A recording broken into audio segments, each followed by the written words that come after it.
My girlfriend said, "We need space," but she was already living with him across town.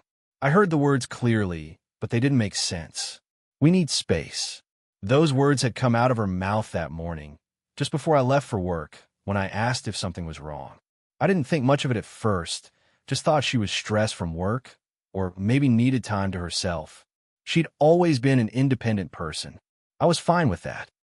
We'd been together for 3 years, and like any couple, we had our ups and downs, but I thought we were solid. But that night, everything changed. I came home after a long day, tired and hoping to spend the evening together. She wasn't there.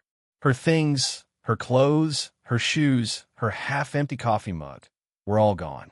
At first, I thought maybe she had gone to grab dinner with a friend or run some errands, but then I checked my phone. No texts, no missed calls, nothing. I called her. "Hey, where are you?" I asked, trying to sound casual, though there was an edge of concern in my voice. Her response came quickly, almost too quickly. "I'm at Mark's." The words hit me like a punch to the gut. "Mark's?" I repeated, the question hanging between us. Mark was a guy she'd been friends with for years. I had met him once or twice, but I'd always gotten the sense that there was something more than just friendship there, even though she assured me there was nothing going on. He was, after all, just a friend. But hearing her say she was at his place, something in my chest tightened. "I'm staying here for a few days, okay?" she added, almost like she was trying to soften the blow. I felt the blood rush to my ears. "A few days?" I asked, already feeling the first wave of panic set in. "Why? What's going on, Kara?" She sighed, and her voice softened. "We need space, Chris. I just need some time to figure things out." I was in shock. Space. It didn't make sense. She'd been so affectionate with me just last week. We had dinner together, joked about our plans for the weekend, talked about getting a new couch. The thought that we were suddenly in need of space felt like a betrayal of everything we'd been building. My stomach twisted. "Kara, I don't understand. What's going on? Why can't you just tell me what's wrong?" I asked, trying to keep my voice steady, but it wavered. I was fighting the urge to panic, to lose control of the situation. But deep down, I knew something wasn't right. There was a long pause on the other end of the line before she spoke again. I don't know, Chris. I need to figure things out. Okay." I could tell by her voice that she wasn't looking for an answer, and I wasn't going to get one. "Okay," I said quietly, barely able to hear my own words. "Okay, I get it." But I didn't. I didn't get it at all. I stood there, frozen, in the middle of our apartment, holding the phone in my hand. She wasn't coming back tonight. I didn't know if she'd come back at all. My heart started to pound in my chest. There was no explanation, no reason, just space.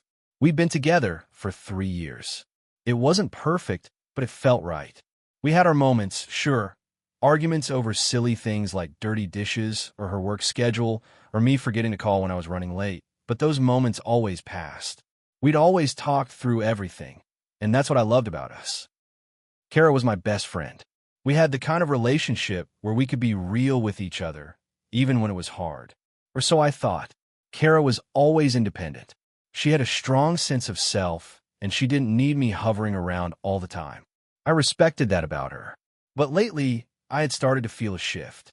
She'd been distant, not in any overt way, but more in the little things, the way she'd texted less, how she seemed less engaged when we were hanging out. I brushed it off, thinking it was just work stress or maybe she needed her space. But now this? The sudden decision to stay at Mark's place, to ask for space, made it all feel like a cruel joke. I stared at my phone for a long time after she hung up, my mind racing through every conversation we'd had over the past few months. There were signs, weren't there? Small things that didn't quite add up. Her late nights, the sudden interest in her phone, the way she would get quiet when I asked about her day. But I pushed it all away. I trusted her. I believed in us. How could I have been so blind? I spent the next few hours pacing around the apartment, trying to calm my thoughts. I couldn't eat. I couldn't focus. Every time I closed my eyes, I saw her face, and I felt like I was suffocating. I could still hear the way she'd said space, like it was something normal, something that made sense. But it didn't. It didn't make sense at all. The minutes crawled by, and I debated whether to text her or call her again, but I didn't know what to say. She had made it clear she needed time, and pushing her wouldn't make things better. Still, my gut told me something else was going on, something bigger than just needing a little distance. The more I thought about it, the more the pieces of the puzzle didn't fit. Space. Staying at Mark's? The guy she'd always insisted was just a friend? I couldn't shake the feeling that I was being lied to. I decided to take action. I had to know what was really going on. There was no other option. So, I grabbed my jacket and left the apartment, my thoughts clouded by doubt and fear. I had to see it for myself. I had to know the truth.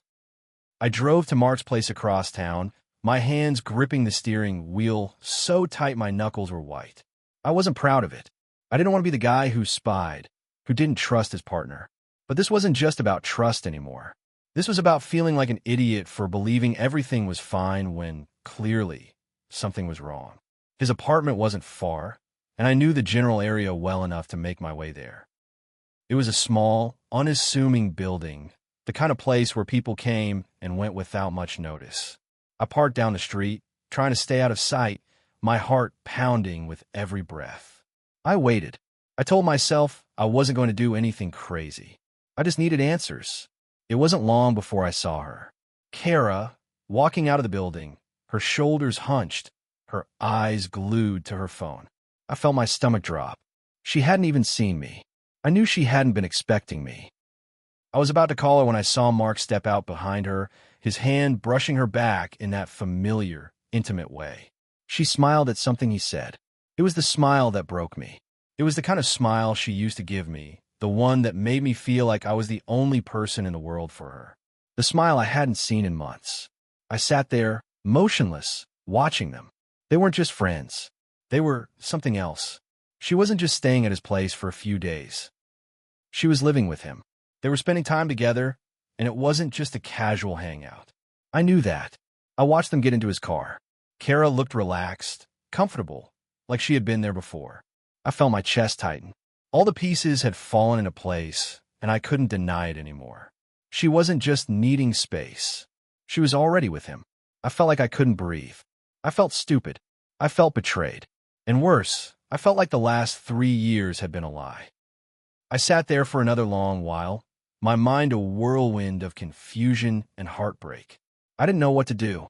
Should I confront her? Should I demand answers right now? I wanted to. God, I wanted to. But I didn't know how I could get through this.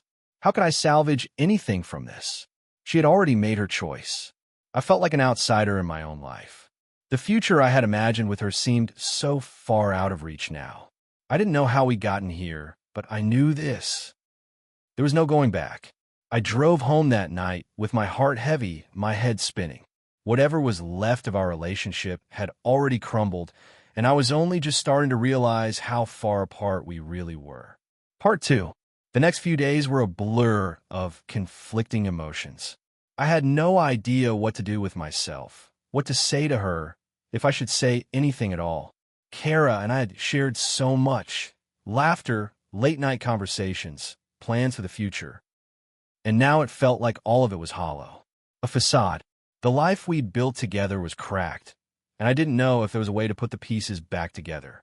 I kept replaying the moment I saw her with Mark, that smile she'd given him as they walked hand in hand toward his car. It felt like my whole world had shifted. I wanted to confront her, to demand answers, but I didn't even know what I was hoping to hear. What could she possibly say that would make this better? I spent the next morning at home, trying to find some semblance of normalcy. I cleaned the apartment, distracted myself with the hum of the vacuum cleaner, but it didn't help. Everything felt out of place. Every corner of the apartment, every picture on the wall felt like a reminder of how far we'd drifted apart. I kept glancing at my phone, hoping for a message from Kara, but it didn't come. Around noon, I got a text from her. Can we talk later? I stared at the screen for a long time. Part of me wanted to ignore it, to not give her the satisfaction of knowing how much this was affecting me. But another part of me needed to hear her side. I needed to know if she was going to try to explain herself, if she even thought there was anything worth saving. So I typed back, "Yeah, when?" She replied almost immediately, "I'm off work at 4. I'll come by." I didn't know what to expect. Part of me wanted to be angry, to yell and let out all the frustration I'd been holding in, but I knew that wouldn't get me anywhere. I didn't want to fight, I just wanted answers. I needed the truth. When Kara finally arrived at the apartment, I was sitting on the couch, staring at the wall. The door opened slowly, and she stepped inside, looking nervous, her eyes darting around the room like she didn't quite know what to do with herself. I stood up when I saw her, my heart pounding. I wanted to reach out, to pull her into a hug, but I didn't. It didn't feel right anymore. Instead, I just stared at her, waiting for her to speak first. "I'm sorry," she said, her voice barely above a whisper. She took a few steps into the room, and I noticed the way her eyes avoided mine. She was already breaking my heart, and she hadn't even said anything yet. I folded my arms across my chest, trying to keep my composure. "Sorry for what, Kara?" I asked, trying to keep the bitterness from my voice. "Sorry for what you've done? Or sorry because you got caught?" Her face fell, and she winced like I'd slapped her. "No, Chris, that's not it at all. I didn't want you to find out this way. I swear, I didn't want to hurt you. But things have just changed. I don't know how it happened, but it did." I took a deep breath, trying to keep myself steady. I wanted to scream, to throw every accusation I had at her, but I couldn't. I had to know the truth. "You've been living with him, haven't you?" I asked, my voice trembling. "You've been staying at his place, and you're acting like it's no big deal. Like I don't matter anymore." She nodded, her face contorting with guilt. "Yeah," she whispered. "I've been staying there for the past few days. I didn't know how to tell you, but we've been talking, Chris. More than just friends. And I didn't know how to explain it to you. I didn't want to hurt you." I shook my head, my chest tightening with every word she spoke. "But you did hurt me, Kara. You've been hiding this from me, making me feel like I was crazy for thinking something was off. You didn't even tell me you were planning to stay with him. You didn't think I'd find out." Her eyes filled with tears. "I'm sorry," she repeated, but it felt empty, hollow. I didn't know how to deal with it. I didn't know what to do. It wasn't supposed to go this far, but it did. I didn't want to lose you. I didn't want to hurt you. The words felt like a knife to the gut. "You already have," I said softly. "I trusted you, Kara. I believed you when you said you needed space. But this isn't space. This is something else." She reached out then, her hand hovering in the air like she was afraid I'd pull away. "Chris, please. I didn't mean for this to happen. I swear, I thought I was just confused. But the more time I spent with him, the more I realized I was lying to myself. And to you. I didn't want to let go of what we had, but I knew it wasn't fair to you if I kept pretending.